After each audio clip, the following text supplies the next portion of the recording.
के। ओम नमो अरिहंताणं, ओम नमो सिरिसिद्धाणं, ओम नमो आयर्याणं, ओम नमो वज्रायाणं, ओम नमो लोये सद्विसाहुणं, ओम नमो लोये सद्विसाहुणं। गुरुवापान्तु नो नित्यं ज्ञानिदर्शननायिका, चारित्राणविगम्भीरा, मोक्षमार्ग उपदेशिका। सरस्वती नमोस्तुभ्यं वरदे कामरूपिणी, उपदेशम् आरम्भं करिष्यामि, सिद्धिर्भवतु मे सदा, सिद्धिर्भवतु मे सदा, सिद्धिर्भवतु मे सदा। जय बोलिए देवादिदेव कचड़ श्री शांतिनाथ भगवान की। परम पूजनीय तपस्वी सम्राट आचार्य भगवान श्री उक्षड़ सन्मति सागर जी गुरु महाराज की। परम पूजनीय मरसलगंज गोरा महामृत्युंजय तीर्थ प्रेरणता महामृत्युंजय मंत्र साधक मंत्र आराधक श्री परम्पराचार्य श्री उक्षड़ सौभाग्य सागर जी गुरुदेव की। परम पूजनीय समता साधक स्थिर संत मम दीक्षा गुरुदेव मम आराधक श्री सुरत्न सागराचार्य गुरुदेव की। द्वादशांग माँ चिन्बाड़ी माता की। चलते हैं, आज का प्रारंभ एक कथा के माध्यम से करते हैं। एक छोटी सी कथा, वैराग्य को उत्पन्न करने वाली, और वैराग्य कैसे कब कहाँ उत्पन्न हो जाए इसकी कोई समय नहीं होता है। आप लोगों ने सुना होगा कि उदय सुंदर, वज्रबाहु और मनोदया के बारे में सुना होगा। उदय सुंदर की बहन मनोदया और वज्रबाहु जिससे मनोदया का विवाह हुआ था। तो वज्रबाहु के साथ मनोदया का विवाह हुआ और विवाह के उपरांत मनोदया अपने ससुराल में आती है, अपने घर आती है, अपने पति के साथ में रहती है। उसके बाद उसका भाई उदय सुंदर मनोदया को लेने के लिए आता है। तो वज्रबाहु जी मनोदया से इतना अत्यधिक प्रेम करते थे, इतना अत्यधिक प्रेम करते थे कि उसके बिना रहना ही नहीं चाहते थे।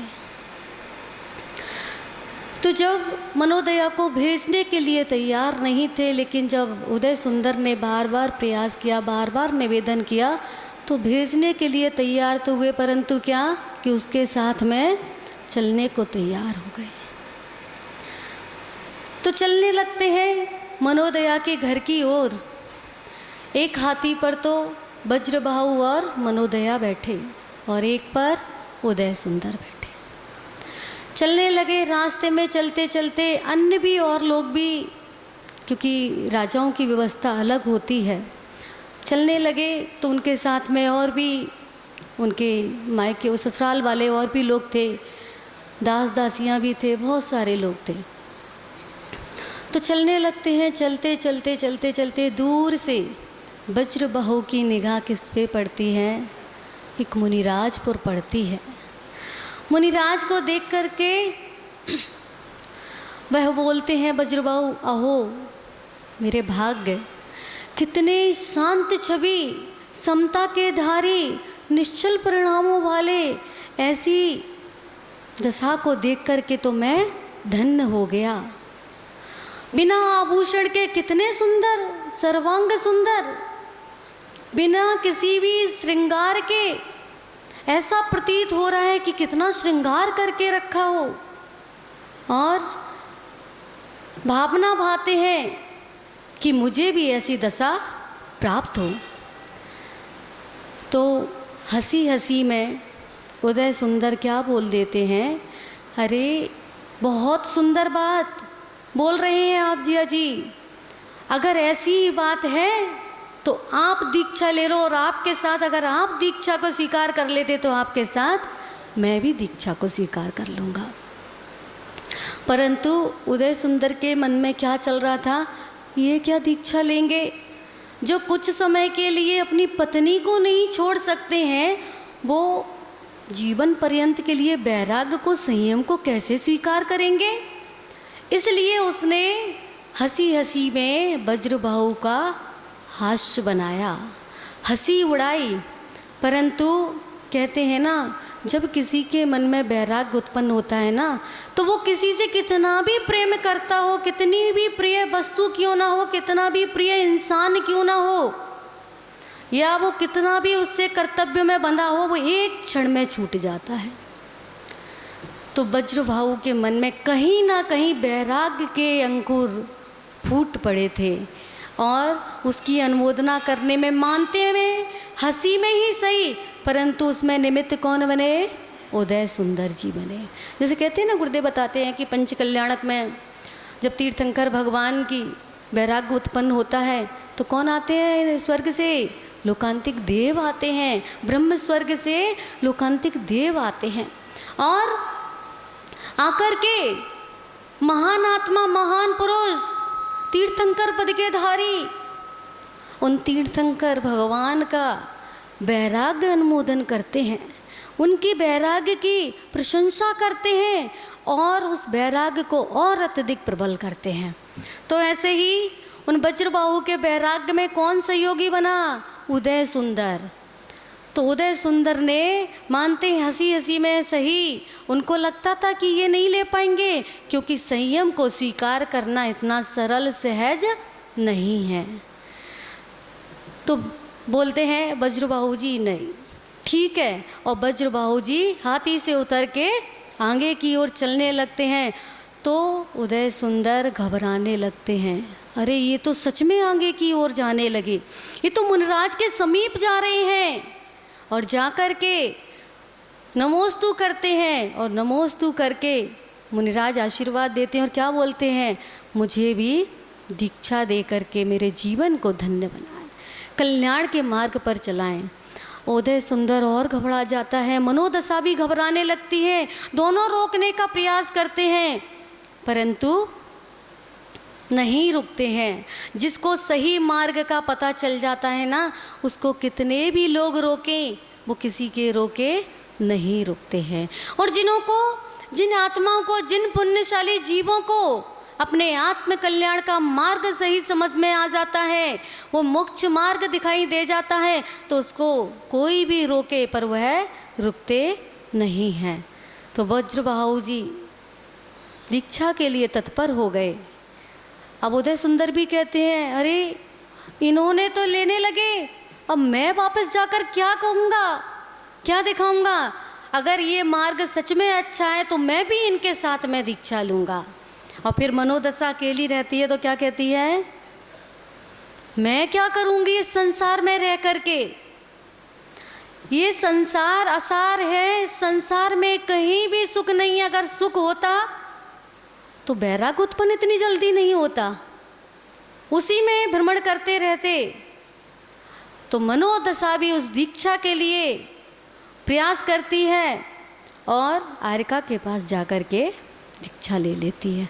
तो ये होती है वैराग्य की भावना, कि कब किसको कहाँ, किस क्षण, किस पल वैराग्य उत्पन्न हो जाए, आत्मकल्याण की भावना उत्पन्न हो जाए, किसी को कुछ नहीं पता, और स्वयं को भी नहीं पता, लेकिन निमित्त तो कोई ना कोई बनता ही है।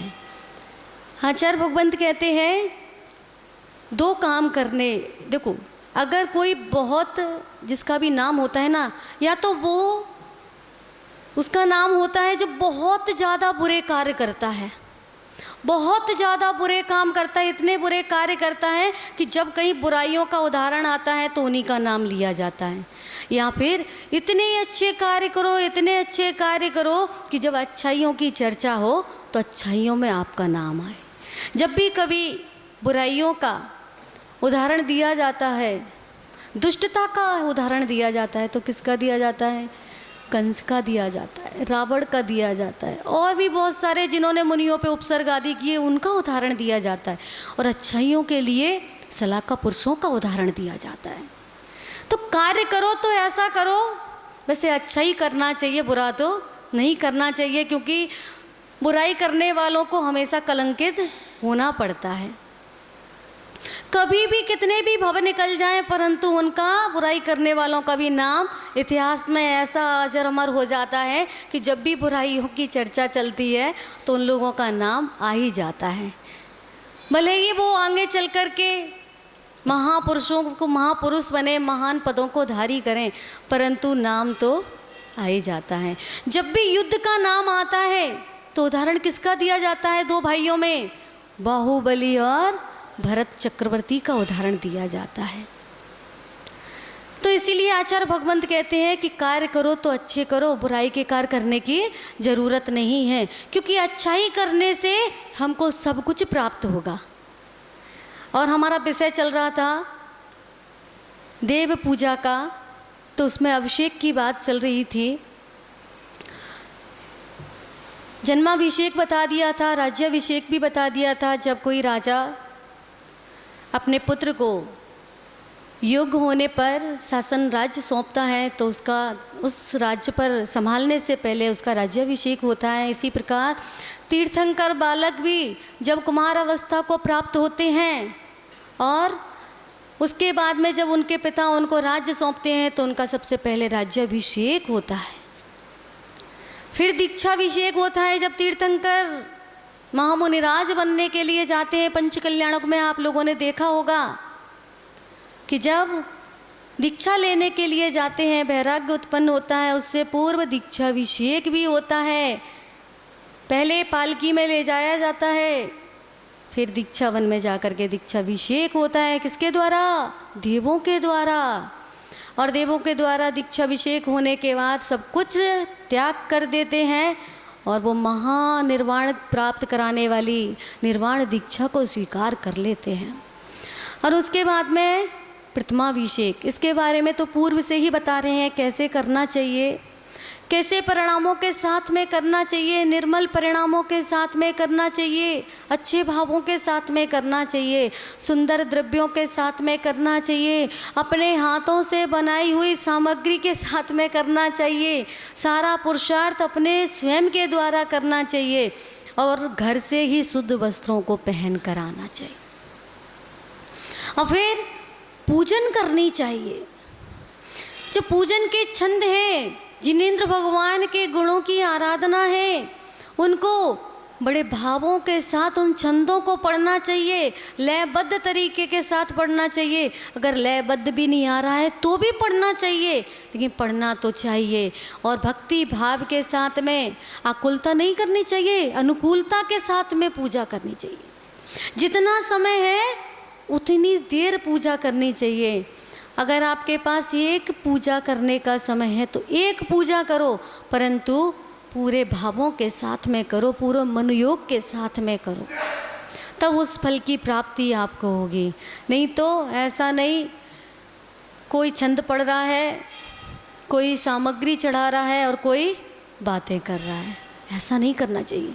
अपना पूरा मन योग लगाना चाहिए, वचन योग लगाना चाहिए, काय योग भी लगाना चाहिए, तब आपको उस फल की प्राप्ति होगी। और इसके बाद में आगे क्या आएगा? गुरु उपास्ति। तो गुरु उपास्ति के लिए आगे आपसे अगर फिर समय मिला तो आपसे चर्चा करेंगे। आज हमारा यहाँ पर देव पूजा का विषय पूर्ण हुआ। आगे फिर चलेंगे गुरु आज्ञा से, तो अपन गुरु उपास्ति के बारे में चर्चा करेंगे। जो बोलिए परम पूजनीय मरसलगंज गौरव परम्पराचार्य श्री अक्षर सौभाग्य सागर जी गुरुदेव की, परम पूजनीय स्तुति संत श्री अक्षर सुरत सागराचार्य गुरुदेव की जय। फल परिणामों के साथ में करना चाहिए, अच्छे भावों के साथ में करना चाहिए, सुंदर द्रव्यों के साथ में करना चाहिए, अपने हाथों से बनाई हुई सामग्री के साथ में करना चाहिए, सारा पुरुषार्थ अपने स्वयं के द्वारा करना चाहिए और घर से ही शुद्ध वस्त्रों को पहन कर आना चाहिए। और फिर पूजन करनी चाहिए। जो पूजन के छंद हैं, जिनेंद्र भगवान के गुणों की आराधना है, उनको बड़े भावों के साथ उन छंदों को पढ़ना चाहिए, लयबद्ध तरीके के साथ पढ़ना चाहिए। अगर लयबद्ध भी नहीं आ रहा है तो भी पढ़ना चाहिए, लेकिन पढ़ना तो चाहिए। और भक्ति भाव के साथ में आकुलता नहीं करनी चाहिए, अनुकूलता के साथ में पूजा करनी चाहिए। जितना समय है उतनी देर पूजा करनी चाहिए।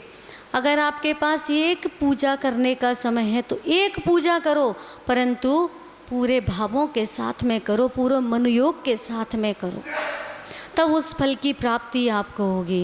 नहीं तो ऐसा नहीं, कोई छंद पढ़ रहा है, कोई सामग्री चढ़ा रहा है और कोई बातें कर रहा है, ऐसा नहीं करना चाहिए। अपना पूरा मन योग लगाना चाहिए, वचन योग लगाना चाहिए, काय योग भी लगाना चाहिए, तब आपको उस फल की प्राप्ति होगी। और इसके बाद में आगे क्या आएगा? गुरु उपासती। तो गुरु उपासती के लिए आगे आपसे अगर फिर समय मिला तो आपसे चर्चा करेंगे। आज हमारा यहाँ पर देव पूजा का विषय पूर्ण हुआ। आगे फिर चलेंगे गुरु आज्ञा से, तो अपन गुरु उपासती के बारे में चर्चा करेंगे। जय बोलिए परम पूजनीय मरसलगंज गौरव परम्पराचार्य श्री युक्त सौभाग्य सागर जी गुरुदेव की, परम पूजनीय स्तुति संत श्री युक्त सुरत सागराचार्य गुरुदेव की जय।